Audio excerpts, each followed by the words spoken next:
Reece James joins Arsenal. The news hit like a thunderclap across English football. Reece James, Chelsea captain, confirmed as an Arsenal player. Few transfers in recent memory had caused such a stir, fewer still involving a player so deeply woven into the fabric of a rival club. It had been a season of turbulence at Stamford Bridge. The revolving door of managers, the chaos of bloated squads, and the lack of direction gnawed at James. Though still only 25, he had already tasted the highs of Champions League glory and the lows of repeated injury layoffs and missed opportunities. He had grown from the Cobham Academy into Chelsea's leader, wearing the armband with pride. Yet something in him whispered that he had plateaued, that perhaps the time had come for a bold, unthinkable move. That whisper turned into a conversation in April 2025, shortly after Chelsea's limp exit from the Europa Conference League. In a quiet meeting with his agent in Surrey, the question was raised. Arsenal had been watching closely.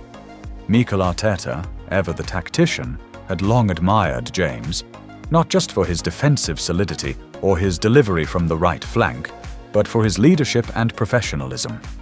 In secret, Arsenal's sporting director Edu began laying groundwork, knowing full well the media storm it would ignite. The deal moved quickly behind closed doors.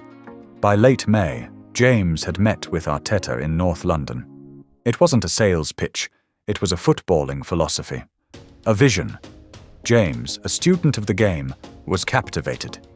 He spoke to me not just about how I'd fit into the system, James would later say in his unveiling interview, but how I could evolve as a player and a leader. The trigger came when Chelsea failed to qualify for European football. James, loyal as he was, recognized that sentimentality couldn't outweigh stagnation. Arsenal, on the other hand, had just secured a second-place Premier League finish and were back in the Champions League. Their project brimmed with energy, Martin Odegaard orchestrating the midfield, Bukayo Saka lighting up the right wing, and William Saliba marshalling the back line. Reece saw a place for himself in the middle of it all. By early June, the clubs had reached an agreement, a £68 million fee, plus add-ons. It was one of the most expensive transfers between Premier League rivals. Chelsea fans were heartbroken, divided. Some understood his desire to move on. Others branded him a traitor. But for Arsenal fans, it was an extraordinary coup. The announcement video dropped on Arsenal's official channels on a sunny Tuesday morning.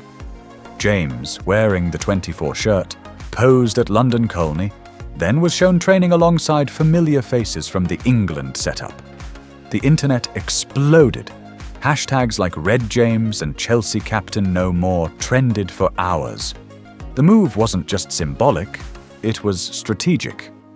Arsenal, needing depth and quality at right back, had been rotating between Ben White and Takahiro Tomiyasu. Reece James offered a hybrid: defensive grit, attacking output, and elite experience. Arteta planned to use him in multiple systems, sometimes as a traditional fullback, other times as an inverted midfielder drifting inward to support build-up play. The preseason told a new story. James, injury-free and motivated, dazzled in the Emirates Cup. Against Bayern Munich, he pocketed Kingsley Coman while racking up an assist for Gabriel Jesus. The Arsenal faithful roared his name, a chant already forming to echo through the Emirates. Of course, the Chelsea chapter wouldn't be forgotten. The season opener, Arsenal versus Chelsea at the Emirates. The fixture gods had a sense of drama. In the tunnel before kickoff, James exchanged glances with his old teammates. Conor Gallagher, Mason Mount, who had returned from Manchester United in a twist of fate, nodded respectfully. The fans booed, predictably. But Reece walked out onto the pitch unfazed, chin up, laser-focused. He silenced the right flank, stifled Raheem Sterling, and provided the assist for Odegaard. Another news. It began with rumours, small, almost laughable at first. Bernardo Silva to Arsenal? To leave Manchester City where he had won everything there was to win? Surely not. But behind the scenes, something real was brewing. Arsenal weren't just dreaming, they were planning. Quietly, boldly. Mikel Arteta, once Pep Guardiola's protégé and now his most dangerous rival, had never forgotten the quiet genius of Bernardo Silva. He had coached him, trained with him, watched him break lines and create space out of nothing. Arteta didn't just admire Bernardo, he understood him. Bernardo, now 30, had just returned from another long season with City. Though still brilliant, he had begun to feel the routine closing in. Trophies no longer gave him goosebumps. The thrill was fading. When Arteta called, the conversation hit deeper than expected. "You can still be a legend here." Arteta said, "At Arsenal, you won't be part of a system. You'll be the soul of it."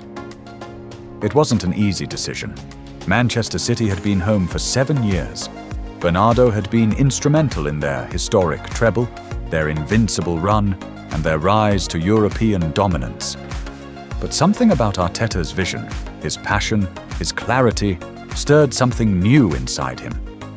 Jorge Mendes, Bernardo's agent, started making calls. Arsenal were ready to spend £65 million, with performance bonuses bringing it closer to £75 million.